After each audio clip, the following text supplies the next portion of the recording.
Hey guys, I'm just going to show you how to do the HISS programming for your spare key for a 2005 or 2006 CBR600RR. The reason I'm doing this is although the programming process for the HISS keys for the Honda are the same, for the most part from I think like the late 90s models to like up to the mid 2000s, there are a few differences as to the connector clip that we'll be dealing with, which is the crankshaft position sensor clip or the ignition pulse generator clip. The position of it varies from bike to bike, and I had a bit of trouble finding mine initially as I was following the instructions for 2003 600RR, where you have to remove the tank cover and the fuel tank, prop it up, and you find the connector clip somewhere near the engine bay, and that's what I did, and I couldn't find it. But then in the end I discovered all you have to do is just remove this main fairing over here, the right hand side front main fairing, and remove the toolbox which is attached here. It's just attached by a single bolt. I think it's a 12mm or a 10mm, whatever it is. Just remove that, remove the toolbox, get it out of the way, and then you come to this waterproof plastic cover. Just push that aside and you'll find a red 2-pin connector, mini connector of some sort, and that's your crankshaft position sensor, or the ignition pulse generator as is referred to in the manual. It is a red one for this model. I have no idea what it is for 07 onwards, but for most bikes, I think even like the VFR 800 and CBR600 F series, it's a red connector. So basically, and to confirm, it's this wire running out just on the clutch side of the bike. It's yellow and white, two wires. You might be able to see it, maybe not, and that goes up here to the red connector. So yellow is the positive that we'll be dealing with, and the yellow white, it's actually a yellow white, that's the negative or terminal, and that connects up here, and that goes to a 12-pin connector, and out of it comes the yellow line and a green-orange line. So what we'll be doing is we'll be applying the 12-volt battery voltage to this. So the positive battery voltage will be attaching to the yellow line, as you can see there, and that's on the right hand side here, and the green orange, which the negative terminal of the battery will be connected to, is on the left hand side over here. To keep things simple, just basically the solid yellow running out from here goes to the yellow here, and the yellow white stripe goes to the green orange. And to do this, you can either buy a special tool from Honda, which is fairly expensive I've heard, or you can make your own. So basically what I've done is I've just got some alligator clips connected up, and I've attached an inline fuse. It's worth it, I think, because it's just a few dollars. I've put in a 150 milliamp fuse in there. What I calculated the current to be is 0.12 amps, or 120 milliamps. Basically, the instructions call for a 100 ohm 1 watt resistor, carbon resistor. You can see there, that's the 100 ohm 1 watt resistor, and if we divide the battery voltage by the resistance, which is 12 volts divided by 100, you get 120 milliamps. So I'm thinking if anything goes wrong with the connections, if there's a short, I want a fuse there to, a quick acting fuse to stop any damage to the ECU. So I put a 150 milliamp fuse. I don't know if that's going to work. If it blows, I might change it to a 200 milliamp or something like that. So basically,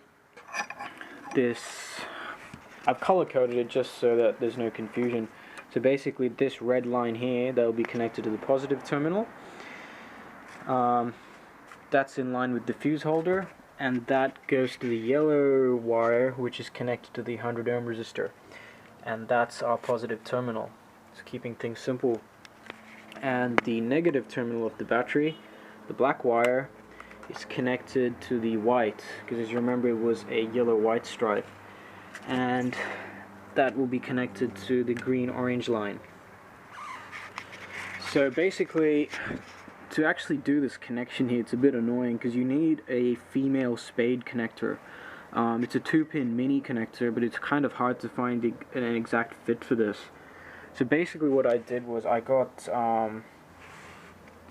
let me show you it's basically a pack of these.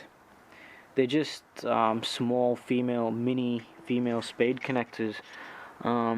So basically I just got a connection like this, a round connection, a pin, stuffed it in there and taped it up to hold it in place. Make sure it's insulated really well because you don't want these two leads touching each other as you make the connection in there and short-circuiting. So basically, something looks a bit wrong in there. Anyways, so yeah, I just insulated as much as I could. So let's do the connections and see how we go. Alright, so I've made the connection there. Positive yellow going to the yellow side, and the negative, the white terminal, going to the green-orange. I haven't connected the battery yet, so that's the second step. So you have your original key, or your only key that you have, your main key. Just put it in, leave it there for the time being, and now let's make the connections. So start with the negative terminal first. So let's connect that carefully. That's done. Let's get this rubber cap out of the way. That's your positive battery connection. And let's connect that. So now that's connected.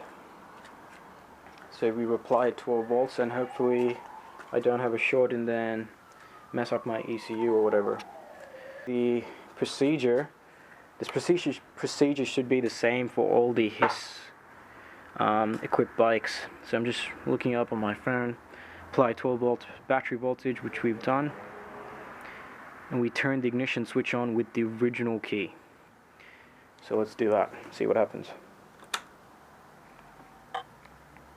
So the fuel pump doesn't prime as is expected, and the HISS light, which is normally flashing, is now a solid red, which it should be.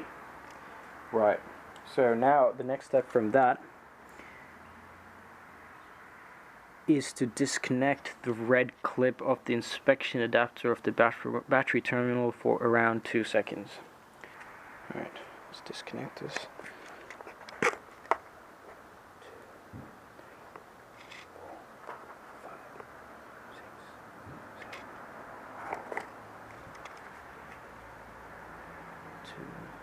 3, 4. That's exactly what we want. So basically, once we've disconnected the red terminal and reconnected after 5 seconds or more, the HISS light should flash for 4 seconds. So 1, 2, 3, 4, then it goes off, and this keeps repeating. So that means the step is correct. So now what we need to do, I believe, is remove the ignition. So the main ignition key, we turn it off and we remove it. So let's turn that off, take that out, cut, hopefully, and we try the same procedure. So you want to keep the main key far away as possible to avoid confusing the system. So we put in our spare key now, we'll turn it on. See what it does. 1, 2, 3, 4, and it repeats 1, 2, 3, 4. So that means our spare key is now registered. Let's turn it off, take that out, and now we should be done. If you've got more spare keys, the procedure's the same. You just take out your old one, put the new one in, and continue. Just one thing to be careful of is once you've done the first step with your main key and you've turned it off, just don't put it back in again. Bad things can happen. So I guess the next step here is to just disconnect this all, reconnect the crankshaft position sensor, and try and start up the bike and see if it works. So I'm going to do just that. Alright guys, I've reconnected the ignition pulse generator connector clip, or the crankshaft position sensor, as you can see here. So now, the moment of truth. We'll take... Hopefully everything's in place. I don't want to start something without... Alright, let's see if this works now. So the fuel pump primes, it's in neutral. Let's try starting the bike.